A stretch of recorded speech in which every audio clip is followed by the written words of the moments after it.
Assalamu alaikum. My name is Zakra. I'm Mukhtar's mother-in-law. I'm going to take a few minutes of your time to just talk about Mukhtar. He was a very kind person. He was completely down to earth. Last week, I had a chance to pack his clothes for the charity. I was shocked that he had only 2 bags. Only 2 bags. He was very simple, down to earth. He never wanted anything for himself. He always cared about other people. He always gave a big smile. When I found out about his health, I asked my daughter, what can I help? How can I help him? She said 2 things. She said 2 things he needs from you. One is your prayer and one is your love. Give him love as much as you can. And I tried my level best to give him a love as much as I could. After his death, he used to give me so much kisses and hugs when he was alive. When I was watching films, he comes to me and he used to massage my feet. When I was praying for him, I was doing amal for Bibi Baneen, for him. Amal of Bibi Baneen. I said to him, Mukhtar, this is the water of Bibi Baneen's amal. Just take a few sips. He came, he put the water away on the table and he says, come here. And he kissed my forehead and he hugged me. He says, Mom, I love you. I said, I love you. Do you mean it? He says, I mean it, Mom. I really love you. Then he drank the water. After losing Mukhtar, I realized that, our kids needs love. The reason for it, I'm saying, is our parents never show love to us. They think, by just shouting and, giving us a lecture, they think everything is fine. But the thing is, our kids needs more love. They need support. They need a hug. They need to sit down. We need to sit down with them. We need to show them love. Mukhtar grew me as a person. And after Mukhtar, I become more closer to Allah. And I pray you, Mukhtar, till I alive, I never forget you. I never ever forget you. You were my darling son, honestly. I didn't give you a birth, but I love you so much. That's all I want to say. Khuda Hafiz, I'll pass it to my daughter.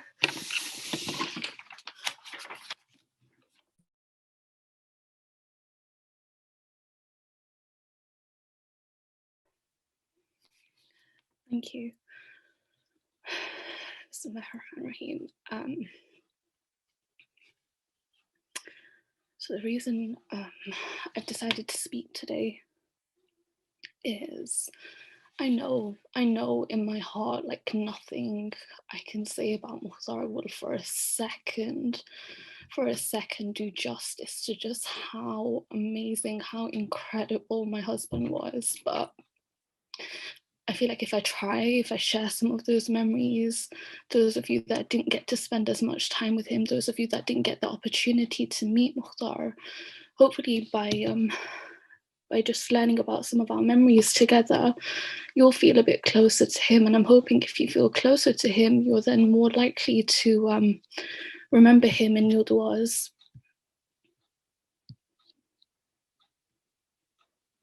So I've put together this PowerPoint and it's just memories of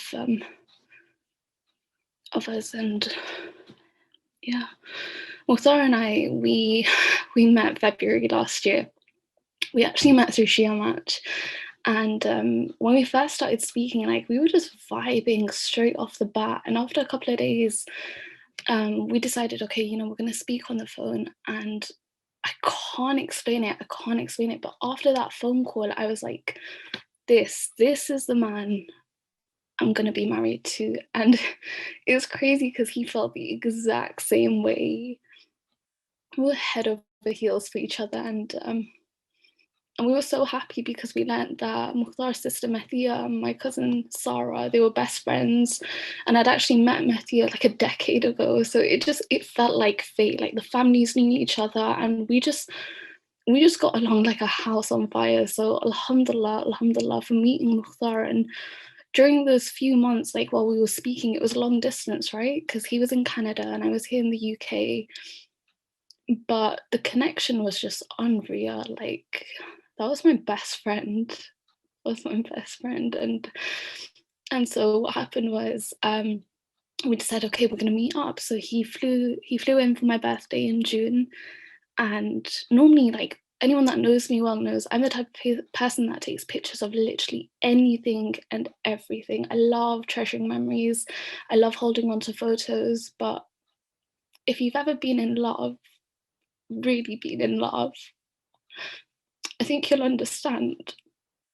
I feel like, when you're so busy and you're so focused on just being present and treasuring those memories in person, you forget, you forget to take photos as often as you regularly would, because you're just so engrossed in the moment. And that's exactly what it was.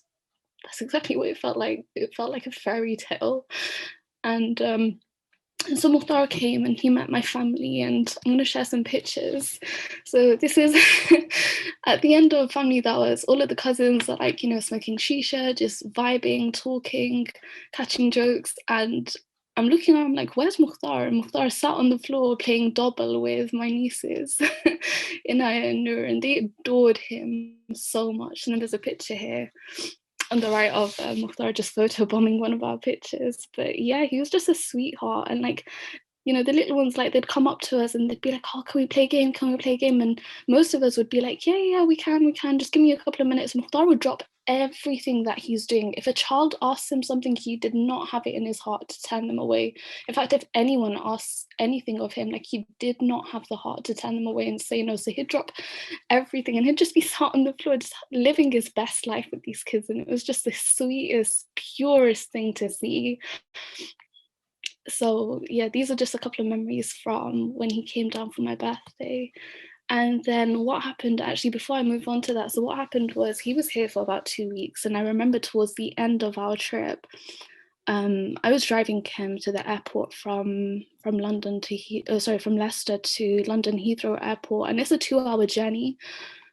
I kid you not, we we literally cried for those entire 2 hours, both of us bawling our eyes out, because just the thought of being separated from one another was so hard. I can't explain it, but during those 2 weeks, like, I'd become so attached to him, he'd become so attached to me, we'd gotten engaged. And we were actually planning to have our wedding this month, February 2021. This is when we were supposed to get married. And we looked at each other on the way to the airport, like, hell no, there's no way we can carry on doing long distance like this. And so we decided that he would go back to Canada, he would pack his things, he would say Khudafis to everyone, and he'd move here, and we would do the nikah here. And so this next picture, if you look on the left, that's Mukhtar with Minnie and Mehdiya, and they had a Shadi Majlis, and this was in Canada, and we were still here in the UK. So my family and I, we joined in. It was all over Zoom, and then the picture on the right is us on our nikah day. Before I move on to the nikah day, like, these two angels that are sat next to Mukhtar, that's what they are. They're angels. Like, Mukhtar was such a huge blessing, but he brought so many more blessings with him, and those blessings were his family. Like, I can't explain it. From the get-go, like, they just welcomed me with open arms, showed me so much love, so much love. Like, I didn't feel like I was an in-law going into their family. I felt like I was their own daughter, I was their own sister. And after Mukhtar has passed away, they've done nothing but show me love and support, and I can't thank them enough. And they were Mukhtar as well. Like, they were his best friends, and I'm so grateful that through Mukhtar, I got the opportunity to meet these two incredible people, and his parents, Mama, Dada, Foita, and so many other people. Like, I'm so grateful. So this is from the Shurat Shadi, and then this picture here, this is from our nikah. And we actually recited the nikah ourselves, and it was honestly like the most beautiful, beautiful day that we had together. And yeah, many of you were part of it. You got to witness that. So thank you. Thank you to those of you that were there, and to those of you that couldn't be there. Hopefully you feel a bit closer just by seeing these pictures. We were supposed to go on like a big fancy honeymoon, but we thought, you know what, we'll wait until lockdown finishes. So we just did like a little mini moon to Paris. And I learned so much about Mukhtar during this time. So we went out for like, you know, loads of dinner dates and stuff. And I remember this one dinner date we went on. We were talking to the waiter and we were just, you know, getting to know him. And he was such a lovely person. At the end of our meal, Mukhtar did something that just left me completely dumbfounded and shocked. He looked at the waiter and he was like, can you call your manager over, please? So the manager comes over, the manager is looking all anxious and scared. He's like, I'm so sorry, it's been a busy Friday evening. What's happened? What can I do for you guys? And I was like, no. He was like, no, nothing wrong at all. He goes, I just wanted to say that you have employed such a lovely person. And the waiter was new. So he was like, you know, he was like, he's been so professional, done such an amazing job. The food was delicious. And yeah, I just wanted to thank you personally. And I remember just looking at Mukhtar thinking, I love the way your mind works, because never in a million years would I think to, like, you know, just say thank you in that sort of situation, just appreciate like the level of service. Like, you know, normally when we tend to speak to managers in restaurants, it's to complain, right, about the food, the service, or whatever. But Mukhtar's mind, oh, it was so beautiful, and he taught me so much. Um, so Mukhtar was crazy about Dragon Ball Z as a kid, and I don't know how, I really don't know how, but this guy convinced everyone in my family to dress up for Halloween. Like, I'm talking about old aunties, uncles, ex-Hosa students, you name it. Like, this guy was so charismatic, and look at that smile, like you could not say no to him. He just, he brought our family closer together, and we have so many amazing memories because of him. And for that, I think I speak for all of us when I say we are eternally grateful for him. Shortly after, we then traveled to Canada, and I got to meet his family in person. We bonded, and in these pictures you'll see Mikhail, and Mikhail was Mukhtar's John. Like, Mukhtar was crazy about this kid. Like, over here he looks exhausted because it's been like the last hour just bouncing around in the trampoline park with Mikhail, just keeping him busy, and it was just the sweetest thing in the world. And he loved spoiling this kid, so we'd buy him presents. And the picture in the middle is Mukhtar helping me and Mikhail bake some cookies and like Cinnabon style stuff. And then the last picture is these guys just being kids and just making a little gingerbread house. But we had so many amazing memories. Like, Mukhtar was just, he was an incredible husband, uncle, brother. He was just, son, like, you name it. He was just there for everyone. He was an amazing husband.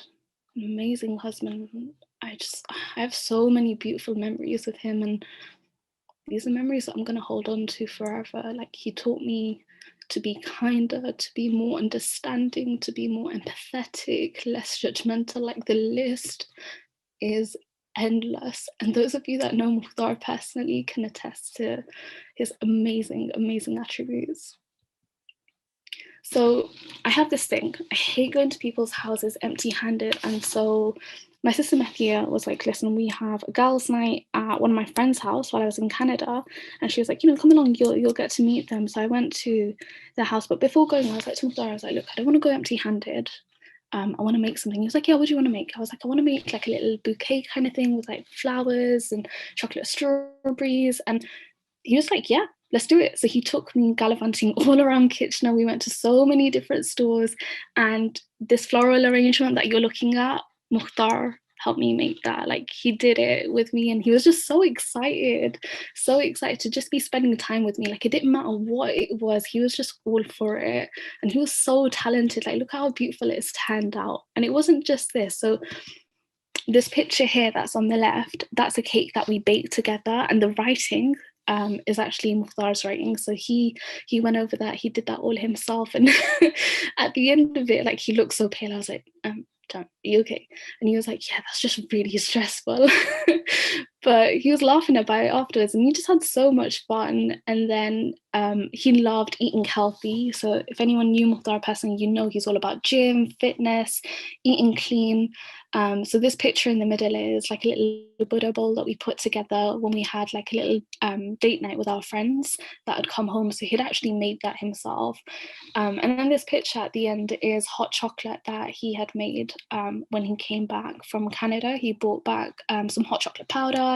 He burnt like, you know, the marshmallows himself, did everything. I just can't get over how talented this guy was. Like every Sunday religiously, he would be in the kitchen. You know, he'd go for a gym session, he'd come back, he'd be in the kitchen, he'd be doing meal prep for me, for him for the week. And he'd have, you know, he'd have like either Abathar or Fatima Ladok playing in the background, and he was just vibing and just getting on with it. And he was honestly amazing, such an amazing person. We had a family cook-off, and this picture here on the left is slow cooked lamb. Yeah, I want to say lamb or goat. No, sorry, slow cooked goat curry. So he spent 8 hours making this dish, and he was so proud of how it turned out. And then this picture here on the right is a rasmalai milk cake that him and a couple of my cousins had put together for their dessert for this cook-off that we had at, you know, within the family. And funny enough, today I've actually, with the help of my cousins, replicated you know, his recipe and made that same rasmalai milk cake just as niyaz in honor of his memory. He loved baking, so this is him and Marley just like baking cookies in the kitchen, just smiling. This was literally a few days before Christmas. This picture here on the left is actually one of my favorite pictures ever, not just because of how lovely the photo turned out, but because that day my sister Mehdi and she'd booked like a photo shoot for Mukhtar and myself, and at the end of the photo shoot there was a gentleman, a young man, I think he was Afghani, and he was just talking to the woman at reception, and she was explaining to him that, look, you know, you need to pay in order to get your passport photos. And so me and Mukhtar caught that conversation. And then I looked at Mukhtar and I could tell, like, just from the way this man was speaking, we could tell that his English was broken. He wasn't fully understanding what this woman was trying to explain. And then I remember looking over at Mukhtar and I was like, John, I think he's having anxiety. And without any hesitation, Mukhtar walks over, takes his card out, and he was like, listen, I'd like to pay for his photos as well as ours. Like, just... it's stuff like that that would just make me so, like, just full of so much love and pride, like, to have someone like that as my husband. Like, he was truly just an inspiration. And then this picture is just a random picture that I took when we went to Asda. And the reason why I've included that in the slideshow is because there was this one day when we went grocery shopping, and I was like, oh, the bags are in the car. And he was like, oh, don't worry, let me go get them. So he went to go get the bags from the car. And then he comes inside, drops the bags off, and he was like, listen, I'll be outside. I was like, okay. I was really confused because normally, you know, he'd come, he'd help me put the shopping in the bags and then take it to the car, I'd carry it and everything. And so I go outside and he's talking to these two women who are stranded. And he looked at me and he was like, John, I've ordered them a taxi because they're stranded and the shopping's really heavy. And he looked at me and he was like, let's wait in the car. And he was like, oh, we'll wait until, you know, the taxi comes so we know they got in there safely and everything. I was like, yeah, that's fine. And as that taxi drove off with those two women inside and, you know, all their heavy shopping, he just looked at me and smiled and he was like, that's our sadaqah for today.